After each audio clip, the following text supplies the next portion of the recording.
आपण आज हळीवाचे लाडू बनवणार आहे। तर आपण त्यासाठी 100 ग्रॅम हळद स्वच्छ करून घेतलेली आहे।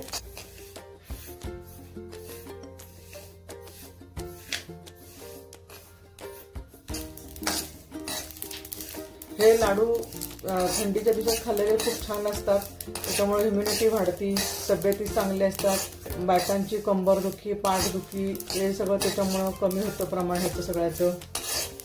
आणि हे बायकांनीच नाही तर सगळ्यांनी खाल्लेले चांगले असतात थंडीच्या दिवसात।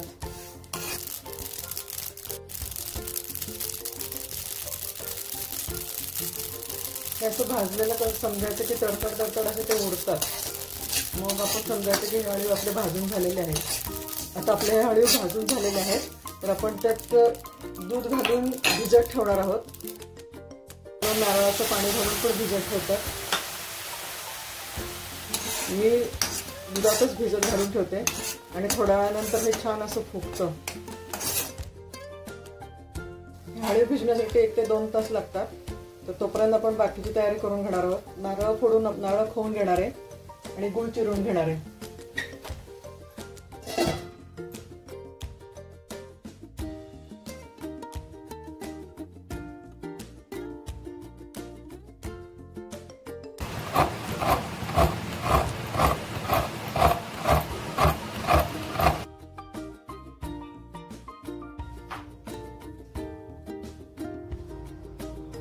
आपला हळीव आता हे छान भिजलेलं आहे। 1.5 ते 2 तास आपण ह्याला भिजत ठेवलं होतं। आपण 2 चमचे घरचं साजूक तूप घालणार आहे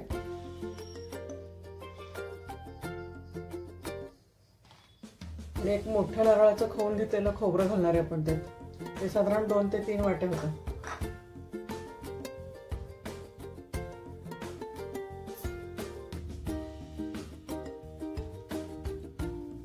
मी आता त्यात 1.5 वाटी गुळ घालणार आहे। आपल्या आवडीनुसार आपण त्यात गुळाचे प्रमाण कमी जास्त करू शकतो। आणि आता हे सगळं एकजीव करून घ्यायचं आपल्याला।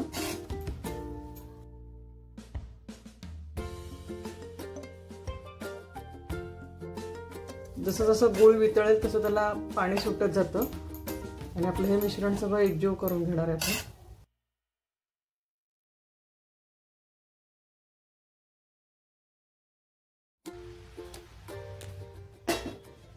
आपण ह्याच्यावर 1-2 मिनिटं झाकून ठेवू।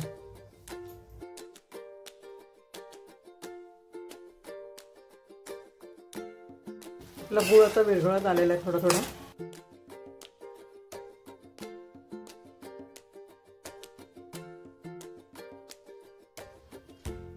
आपण यात सुंठ पावडर टाकली,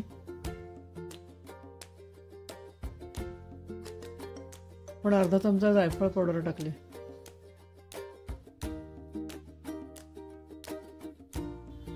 आपण त्यात अर्धा चमचा वेलदोड्याची पावडर टाकली आणि हे सगळं एकत्र करून घेणार आणि त्याचे लाडू बनवणार।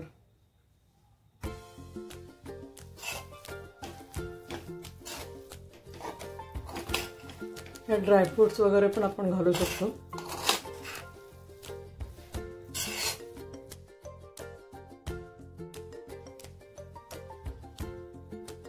आता आपण याचे लाडू वळून घेणार आहोत।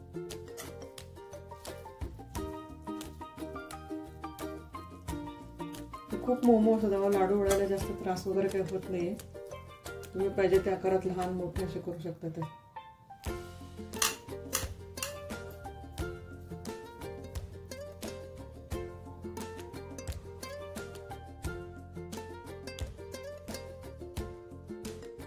आपण असे सगळे बाकीचे लाडू वळून घेणार आहोत।